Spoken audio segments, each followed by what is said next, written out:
These niggas ain't bout that life. These niggas ain't bout that life. Fuck with me, I'm bout that life. Fuck with me, I'm bout that life. Purchase your tracks today. Fuck with me, I'm bout that life.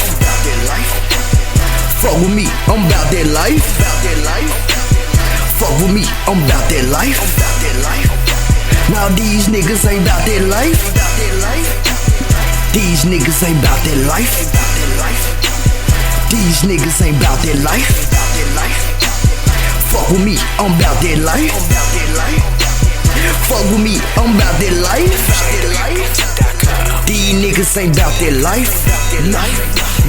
These niggas walk around with knives. These niggas ain't laying no pipe. These niggas be acting like dykes. These niggas won't take a life.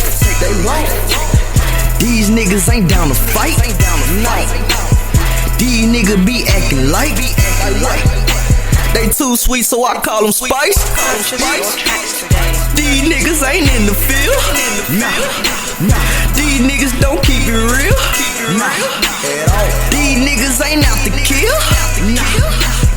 These niggas, they better chill. These niggas ain't bout their life. These niggas ain't bout their life. These niggas ain't bout their life.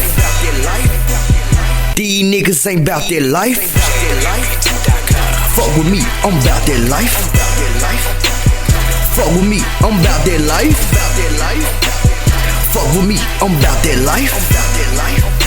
Now these niggas ain't bout their life. These niggas ain't bout their life. These niggas ain't bout their life. Fuck with me, I'm bout their life. Fuck with me, I'm bout their life. I'm really getting tired of that shit, my nigga. And what's up all that talking about you getting money and shit, man? Man, I'm tired of motherfuckers hitting me up talking about they wanna get some money, man. DJ Giza. Get money. Figure out why you talking to me, cause you ain't about that finesse, that success in the streets. I'm talking about a successful week, getting a half a brick, and I move it, whip around and move around and whip it quick. That's all I really know. I'ma let these niggas know ain't nothing to this shit but to get that pot and stove. And I cook, and I do this shit every week. But you gotta understand, man, this game ain't sweet. I move this shit real quick, my nigga, and I ain't even talking about that bullshit. You better know that bad when we moving bricks, and I don't wanna hit 30 before I lose the clip. It's like a bitch with no ass can't never be a stripper, so I pull that trigger to kill that nigga. Man, that nigga is a snake, he a witness, he better kill everybody. That's a motherfucker witness. Ain't conscious of giving, fuck how you living. Niggas getting mad cause he broke straight tripping. Win is a win and I'm trapping and rapping. I'm still in the back in the club straight sipping. This double effects, yeah, I'm getting it off. Have a brick cost more wrist cost. Most y'all niggas stay pissed off. Damn, my problem is your wrist fall. Now you look that, y'all. Now your shoes dirty. You screaming, yo, Wish, where you get the money? You all in my hood straight asking, but I'm all in the trap game laughing. But it ain't 15 like Madden, and I always make shit happen. So when you talk, figure out why you talking to me, cause you ain't bout that finesse, that success in the streets. I'm talking about a successful week, getting a half a brick, and I move it, whip around and move around and whip it quick. That's all I really know. I'ma let these niggas know ain't nothing to this shit but to get that pot and stove. And I cook, and I do this shit every week. But you gotta understand, man, this game ain't sweet. Exciting game, gotta tell you. How are you watching that? It's DirecTV NFL Sunday Ticket. It's awesome. I get every game every Sunday afternoon, live on any device. No kidding. No, I'm not kidding. I can watch any game wherever I go. Man, I can't do that with cable. That's too bad. You know what? You should check this out. Get on. Hey, come on, quit fooling around now. Become the world's most powerful fan. Slow down. Get NFL Sunday Ticket at no extra charge. Call 1-800-DIRECTV.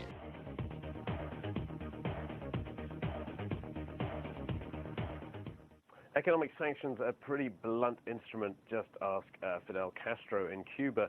No different in Russia, Rob. Last year's sanctions, some interesting effects. One of them seems to involve some cheese. Yeah, you've just been in Moscow. I just was in Moscow last week, and one of the most interesting sort of unintended consequences of the sanctions from the European Union and the United States is that cheese. Well, it wasn't actually. The Russians retaliated against the sanctions and closed off agriculture and food imports, including cheese. Right.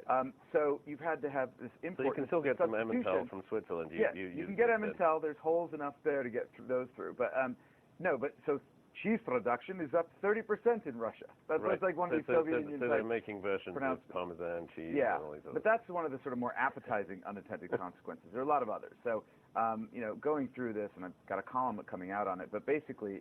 You look at Putin's approval rating, it's 86%, which is much higher than it was before the annexation of Crimea and the sanctions. And you could argue, presumably, that's something to do with nationalism.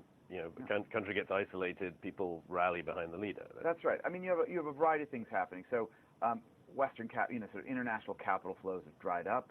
So that means that Russia is now working a lot more closely with China, which is probably not one of the was not intended as a result of the sanctions. Similarly, what you have is, and this happens all the time when you have capital that's scarce, the banks are happy to lend to big state-owned enterprises where they think, in a sense, they have the full faith and credit of the Kremlin behind them. So that means like a Gazprom, Rosneft, these guys are getting capital from largely two state-owned banks, Sberbank and VTB. But the small and medium guys, who are really the lifeblood of any economy for that matter, and are these sort of entrepreneurial free market businesses that you certainly don't want to penalize, are the ones who are being penalized. So these sanctions, the idea, I think, was to hurt Putin, but also to hurt his circle, and try and make them kind of work on him somehow. But the fact is, this stuff trickles down. Well, it more than trickles down. It affects that base of businesses and people more than the World Bank last week put out a warning saying that the decline in the Russian economy, which is partly as a result of sanctions, and mostly a result of lower oil prices, frankly. But they say that it is threatening the progress that they've made over the past 15, 20 years, or really since the wall came down and Yeltsin came in. It's making people poor, not normal people poor, not just the oligarchs surrounding Putin, and that's you've got a long way to go to make most of them poor. That's the problem. So, and they still have access to capital. They may not be able to jet into Nice as easily as they did in the past, but those guys are fine, and their businesses are securing funding from state-owned banks, and largely as a result, you could argue that's giving Putin more power, more consolidation of his power, rather than less. And I think that it's one of these things. Look, sanctions are really an imperfect tool, as you mentioned at the outset. Castro, the mullahs in Iran, you take your pick. But there are so many obvious examples here of unintended consequences that it bears thinking about, particularly as this story in Ukraine continues to roll on. All right, thanks for that, Rob. Interesting take. We will have more breaking views for you tomorrow.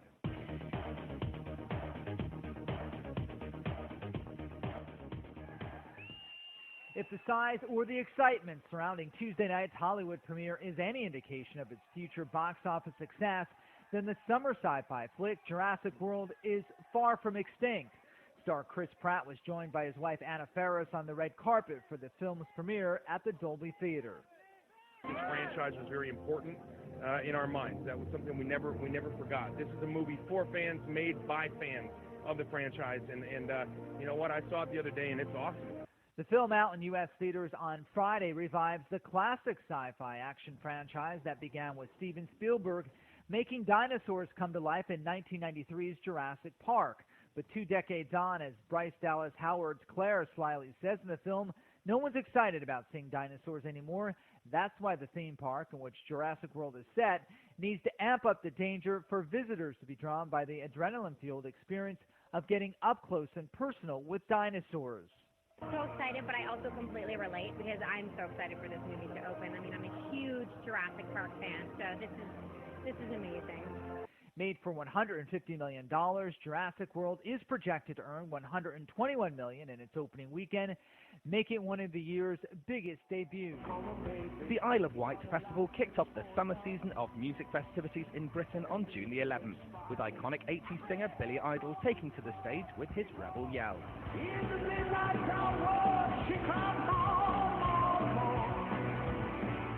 Over the next 3 days, acts from various decades, including Pharrell Williams, Blur, took to the stage to entertain the throng of revelers.